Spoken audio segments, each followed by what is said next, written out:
Have you ever stopped and thought about how weird it is that we have all these productivity apps and tools, but somehow we feel more distracted and disorganized than ever? It's this strange, modern paradox, and today we are going to unpack it. Does that hit a little too close to home? I mean, this scenario just nails that feeling, right? You have the best intentions, you're ready to be productive, but you get sucked into this vortex of digital noise. One second you're planning your day, the next, you're deep down some rabbit hole you never meant to go down. And just like that, your focus is gone. It really is the million-dollar question, isn't it?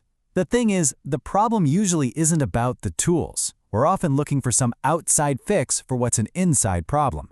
So today, we're going to try to build a productivity system from the inside out. We'll look at our mindset, our tools, and even our environment. Okay, first things first. Before we even think about downloading an app, we got to talk about our approach. You know, the most powerful productivity tool you have isn't on your phone or your computer, it's how you think about planning your time. And that all starts with a pretty fundamental choice. So what's really fascinating here is the trade-off. Paper, it gives you this quiet, focused, hands-on experience. It can actually help you remember things better. It feels intentional. Digital, on the other hand, is just incredibly convenient, right? It syncs everywhere. You can set reminders in a snap. Look, neither one is better than the other. They just serve totally different needs and mental states. And that brings us to the most crucial point. It doesn't really matter if you're on Team Paper or Team Digital. A really solid method, a good technique, can make you productive on any platform.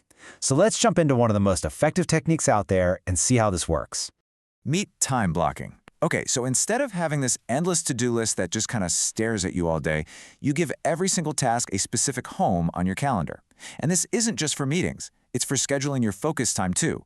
You're proactively telling your time where to go instead of looking back and wondering where it all went. And this is the perfect way to start. Don't try to time block your entire week right out of the gate. You'll go crazy. Just start small with 15 or 30-minute chunks.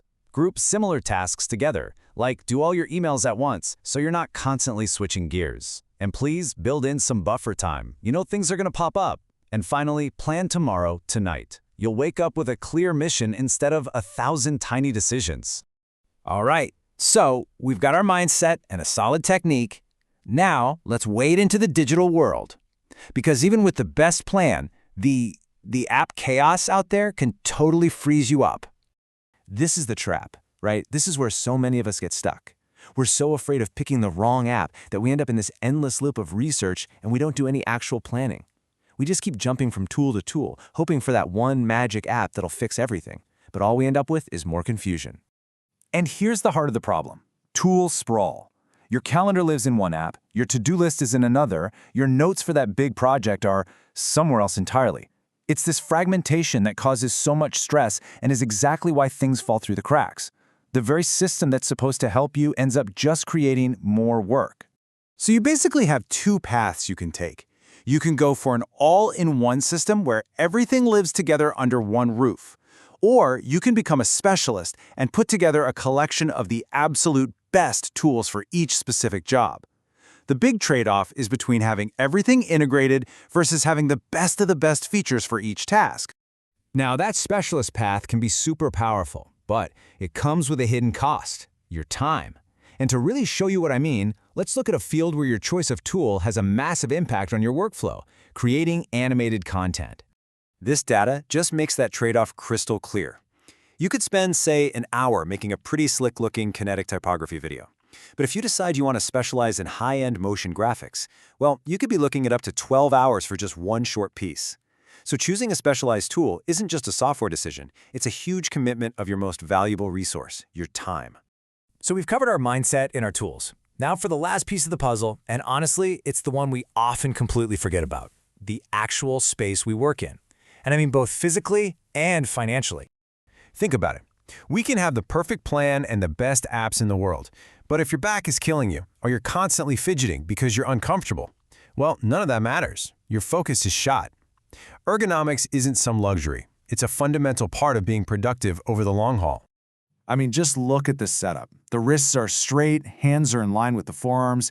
It seems so simple, but getting this right is what prevents that chronic pain that can totally derail your ability to concentrate. Seriously, your physical comfort directly fuels your mental clarity. And here are 4 things you can probably do right now. Fix your chair height so your feet are flat on the floor. Keep those wrists straight. Put your monitor about an arm's length away. And maybe the most important one? Get up and move around. A 1-minute break every half hour or so can make a world of difference. But optimizing your environment isn't just about physical comfort. It's also about managing the space itself. And if you work from home, that brings up money. Yep, we're talking about taxes, which is another crucial and, let's be honest, often confusing part of the system. Okay, so the big takeaway here, and heads up, this is specific for our viewers in Canada, is that the simplified $2 a day method that a lot of people used during the pandemic, it's gone. Now you have to meet these specific criteria. Your employer has to require you to work from home, it has to be your main workplace, and you need that signed T2200 form to prove it. And for everyone else, it is definitely worth checking your own local tax laws for similar rules.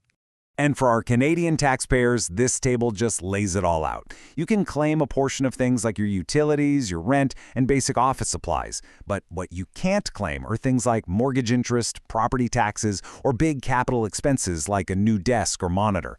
Knowing where that line is, that's huge for managing your finances when you work from home. So, as we've seen, real, sustainable productivity isn't about finding one magical app. It's the whole package. It's a complete system. It starts with your mindset and your methods, it flows through the digital tools you pick, and it's all grounded in the physical and financial reality of the room you're sitting in right now. Which kind of leaves us with one last thing to think about. After all the apps, all the hacks, all the systems, what's the most important part for you? Is it the perfect digital tool, the calm feeling of a paper planner, or is it maybe something much simpler, like just having a comfortable chair and a door you can close? The answer is going to be different for every single one of us. And figuring out your answer, well, that's how you really solve the productivity paradox.